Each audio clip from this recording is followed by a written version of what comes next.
आज मैं अधूरे केक की पूरी कहानी आपको बताने वाली हूँ। हुआ कुछ यूँ कि ये केक का मुझे ऑर्डर मिला है मेरी भांजी के थ्रू। उसको ही उसकी कोलीग ने कहा था कि ऐसे ऐसे केक बनवा देना। बहुत सिंपल सा केक था, ऑफ वाइट कलर में था, ऊपर जस्ट हैप्पी बर्थडे लिखना था। तो केक माशाल्लाह इतना सॉफ्ट और इतना यमी बना था ना कि कस्टमर अगर केक को पास ना करती तो फिर मुझे बहुत अफसोस होता कि मैंने कुछ गलत कर दिया है।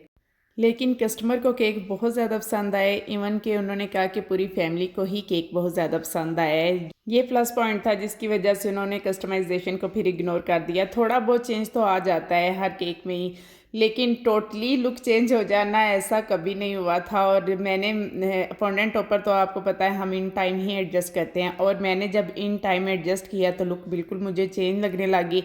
अब मेरे बच्चे भी मुझे कहने लग गए, मम्मा आप प्लीज़ उनसे पूछ लें अगर उनके पास टाइम है थोड़ा सा, तो फिर आप ये फॉन्डेंट टॉपर्स हटा दें और इसके ऊपर वही लिख दें आपने। अब जब मैंने उन्हें कॉल की तो उन्होंने कहा कि मेरे हस्बैंड बाइक खड़े हुए हैं, आप केक उन्हें दे दें। अब और कुछ भी नहीं हो सकता था सिवाय इसके कि मैं केक उनके हवाले कर दूं। केक तो अच्छा ही था लेकिन उनके मुताबिक नहीं था जो उन्होंने डिज़ाइन भेजा था। ऐसे जब भी मुझे कोई केक का ऑर्डर देता है तो मैं ये ज़रूर कह देती हूँ कि डायरेक्ट मैं उनसे बात करूँ कस्टमर के साथ, क्योंकि पता चल जाता है कि उन्हें क्या चीज़ चाहिए, वो किस टाइप की चीज़ चाह रहे हैं, तो फिर हम उसके मुताबिक बना के दे देते हैं। समटाइम्स तो ऐसा होता है कस्टमर सिर्फ बता रहे होते हैं लेकिन हमें पता चल जाता है कि इन्हें क्या चीज़ चाहिए, ये क्या बताना चाह रहे हैं।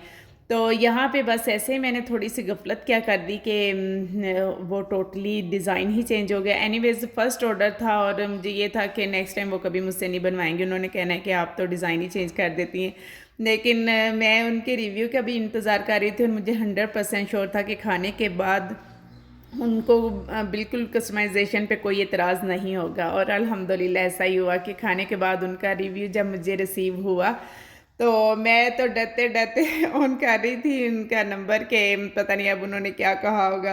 तो उन्होंने कहा कि test is too good, customization is not according to mind but test is too good. सबको बहुत पसंद आया है और अब मुझे कल को आपने एक कप केक बना के देना है तो फिर वाई नॉट मुझे बना के देना था, जो कल मैंने कप केक की वीडियो आप लोगों के साथ शेयर की है। तो यहाँ पे रोजेज़ भी साथ में आने थे। ये 12 इंचज़ का मैंने केक बोर्ड लिया है और जो केक है ये मैंने 6 इंचज़ पैन में बेक किया है। और आप लोगों ने मुझे बताना है ये 1 पाउंड का केक लग रहा है या नहीं लग रहा।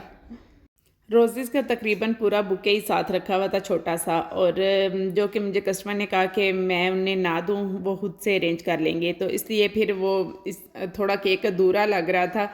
और अगर रोज़ेज़ साथ में आ जाते तो फिर तो बहुत ही अच्छा हो जाता है। एनीवेज़ केक मैंने बना के उन्हें दे दिया और ये आप लोगों ने मुझे बताना है कि केक कैसा लग रहा है।